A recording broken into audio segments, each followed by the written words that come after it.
Hello there guys, what is going on? Son of Chelsea back here again for another video, talking today about some recent Chelsea news. Firstly, Willian's future at Chelsea, some quotes from Ruben Loftus-Cheek, and Kepa being linked with a move away in the summer. But before we get into any of that, I want to ask you guys, if you haven't already, hit that subscribe button and a notification bell so you never miss an upload. So let's get into it. Firstly, with Willian. Of course, now Chelsea back in training. We've heard a lot of stories recently, of course, talking about N'Golo Kante going home from training and getting compassionate leave by the club. But now Willian and his future at Chelsea. We know Willian contract talks with the club have stalled over recent months because he was demanding 3 years. Chelsea apparently only want to give him 2 years, and that hasn't seen much progression or change recently. But of course, there is a concern from the club because if the Premier League does restart, of course, it's fully expected the date will go past his expiry of his contract, which is 30th of June. And the Athletic have shone a bit of light onto the situation in a positive way, claiming that Willian wants to see out the season at Chelsea. Sources have told the Athletic Willian wants to play out the rest of the season with Chelsea,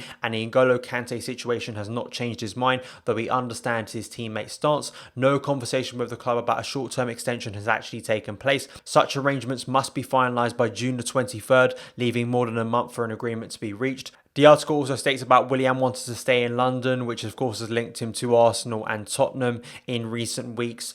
I feel this is a positive. I think if we can get that short-term contract extension, not only for Willian, but for Pedro, I think it's big. And I think it's fair. You know, there's so much talk currently, not only about players going home from training out of fears of the virus, but if these contract talks and these contract problems continue and clubs are missing players by the time we actually restart the league, I think it's unfair. And I think it delegitimizes the current competition, really, I think, in my personal opinion, because it's such a unique situation.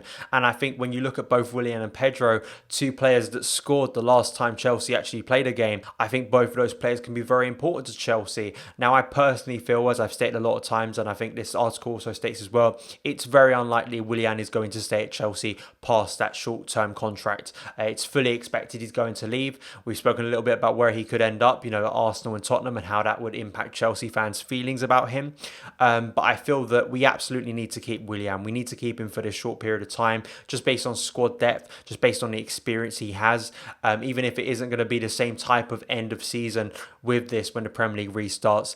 I feel that we do need him. I think his experience is so key, and I want to see him have a decent end to his Chelsea career because I think he deserves it, and I hope that fans give him the appreciation I feel he deserves for his years of service at Chelsea. I think he's given us some great moments even this season.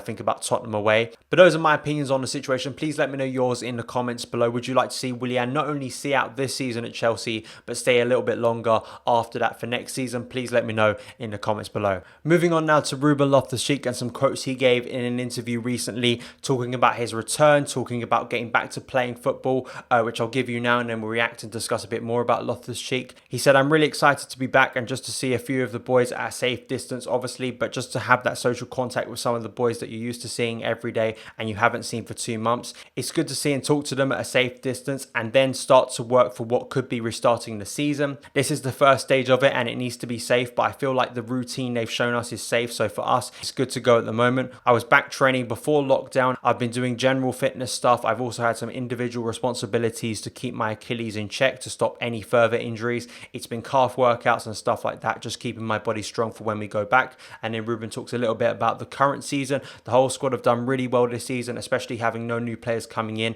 and the team being very young. Considering those things and a new manager with new tactics and a new way of playing, we've done really well to be where we are at the moment. Good quotes from Ruben, and it's good to see him getting back to fitness. The shame of Premier League being suspended was he was ready, almost ready to start playing again, get back in the first team after that long injury, and the wait for his return has been extended further. You know, what is it now? A couple months now, 2-3 more months. It could even be longer considering how the Premier League goes about actually restarting and playing again. And then, of course, getting back up to match fitness, because I'm sure, like all the players, that stuff's been halted. I feel like Ruben's going to be such a big player for Chelsea. I really do. He's my favourite player in the current squad. And I think the question I want to pose to you today is because I get a lot of questions in my added time videos on a Monday about who I feel like the future captain will be of Chelsea. Because not only Dave's future, we believe Dave will probably have maybe one more season at Chelsea, if he's going to be a regular or not, with Reece James challenging him for that position at right back. Jorginho, you know, as vice captain, how long will Jorginho actually be at Chelsea, considering his links to Sarri going back to Juventus? And you're sort of wondering who the next captain could be, and could it be the crop of Chelsea Academy graduates coming into the first team, and Loftus-Cheek being one of the older ones of that group? Could he be that player, especially in central midfield? And I personally think he could. I think Ruben is going to be a massive player. If you want to hear more about Ruben and sort of me talking about Ruben, when I had Blue Lions TV Nini on the channel a few weeks back, we spoke a lot about Loftus-Cheek, and I suggest you go and watch that video. Just praise of Ruben, and I think this is a player for me who, hopefully, if his fitness is good and he can prevent any more injuries, because that has been a massive concern over his long-term fitness, I feel like he is a player that could become world-class for Chelsea. I think he could become Chelsea's most important and best player. I think we saw that just before he got injured, and it's good to see he's getting back to fitness now. And I think both him, Pulisic, I feel are going to be big additions to Chelsea. They are almost going to feel like new signings. Of course, Pulisic has played more recently than Ruben, but I think both of them now, because they've been away for Chelsea for so long, especially Ruben, I feel Ruben's injection of pace, movement and quality into our central midfield, I think is going to have a massive difference if he can get back to the peak of his power. So those are my opinions on Loftus-Cheek. Do you think he can be Chelsea's future captain? How good do you think Ruben can become when he gets back to playing for Chelsea in the first team? Let me know in the comments below. And lastly, I just briefly wanted to touch on this story about Kepa being linked to Valencia, mostly by outlets in Spain near Valencia, and sort of talking about Cillessen and potentially them selling Cillessen in the summer and Kepa being a replacement on loan. I just wanted, in my opinion, sort of to rubbish it, because I just can't see Kepa being sold this summer. I really think it'd be unlikely, even in a loan. I think the amount of money Chelsea have invested in Kepa, I think even in a normal summer, football hadn't been suspended, I still feel Chelsea would want to keep a hold of Kepa, simply for the fact of how much they've invested in his contract, how much it would cost for clubs to get Kepa out of Chelsea.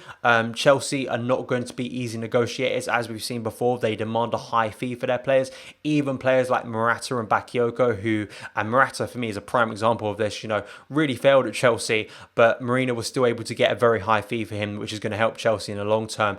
So to get a cheap fee for Kepa, I don't feel clubs would be able to do. And I feel probably Lampard still wants to give Kepa that chance. Another player for me just before football suspended that was coming back into some brilliant form, 2 clean sheets, that brilliant performance against Liverpool. If that continues, I feel like Lampard will back Kepa for next season to be his main goalkeeper. We hope there'll be more competition for Kepa next season. Will it still be Willy Caballero, or will Chelsea actually try and go and sign another goalkeeper? But personally, for me, all these links for Kepa, for me, I think he's just one player Chelsea will not let go in the summer. Those are my opinions. I can't see much weight to this story, and I just don't see it happening personally. But please let me know your opinions on it in the comments below. But that is it for today's video. Thank you guys so much for taking the time to watch it. If you did enjoy it, hit that subscribe button and a notification bell so you never miss an upload. Follow me on Twitter @SonOfChelsea, and I'll see you again.